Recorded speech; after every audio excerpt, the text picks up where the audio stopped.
Monsieur le chef du troisième groupe d'opposition. Merci, Monsieur le Président. 29 janvier 2017, c'était un froid dimanche d'hiver. Dans notre capitale, dans notre cœur, dans notre mémoire collective maintenant, il faut trouver une façon de réchauffer nos cœurs à travers l'espoir. Car nous replongeons aujourd'hui dans ce qui restera certainement l'un des plus grands drames que le Québec et les Québécois auront connu au sein même de leur capitale nationale. Un épisode parmi les plus horribles de notre histoire qui a laissé sans voix quiconque possède un cœur.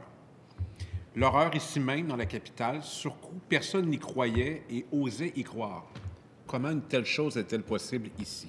Et pourtant, aussi douloureux soit-il, nous avons le devoir d'y revenir et d'en parler. Pour ne pas oublier et pour réaffirmer notre solidarité à la communauté musulmane et à la population de Québec. Pour honorer aussi la mémoire de 6 hommes, des pères, des frères, des fils, dont la vie a été fauchée alors qu'ils étaient réunis dans un lieu de prière, un lieu de paix. 4 ans plus tard, la douleur est toujours vive.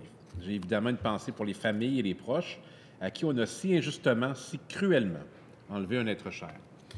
Votre drame nous a tous bouleversés. Le courage, la dignité et la résilience dont vous avez fait preuve nous ont émus. Au nom de tous mes collègues, je veux vous dire que nous sommes toujours avec vous et nous le resterons. Souhaitons que vous avez retrouvé une certaine sérénité. Je tiens aussi à offrir nos meilleures pensées aux gens qui étaient sur place, qui ont été blessés, qui doivent maintenant vivre avec des séquelles permanentes, physiques, psychologiques. Gardez le cap et continuez d'avancer. Vos communautés ont besoin de vous. Nous avons tous besoin de vous. Vous êtes des nôtres. J'aimerais également adresser quelques mots à tous les intervenants policiers, enseignants, élus, ainsi qu'au personnel médical qui sont venus en aide aux familles ce soir-là et depuis. À tous ceux et à toutes celles qui ont soigné, rassuré, écouté, accompagné. Lorsque l'impassable a frappé à la communauté musulmane, au cœur de notre capitale, vous avez su rassembler, vous avez agi avec dignité et humanité. Enfin, je souhaite utiliser cette occasion qui m'est donnée pour dénoncer les violences, toutes les violences. Elles ne sont jamais une solution, elles ne sont jamais acceptables. Il nous faut être unis contre ces violences, qu'elles visent nos proches, les êtres qui nous sont chers, nos concitoyens, nos concitoyennes, nos voisins, nos collègues.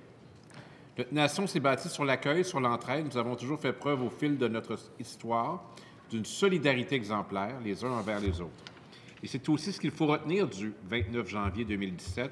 Au-delà du drame et de la noirceur, ce soir-là, les Québécois et les Québécoises ont répondu par un formidable élan d'amour et de solidarité envers la communauté musulmane. Car les gens de notre pays sont des gens de cœur.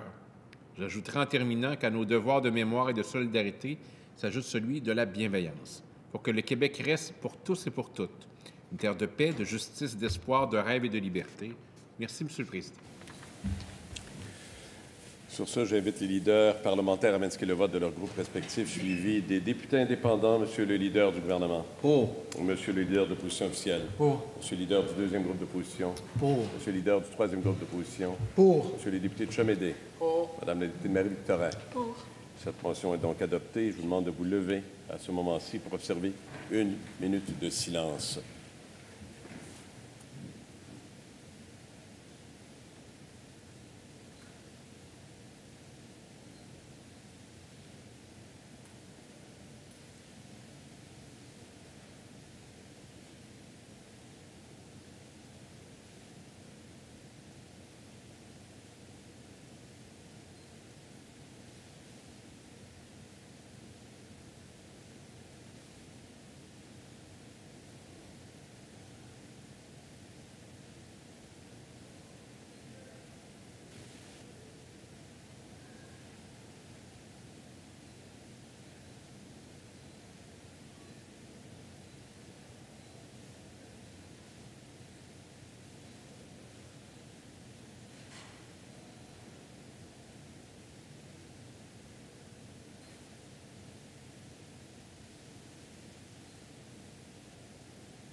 Je vous remercie.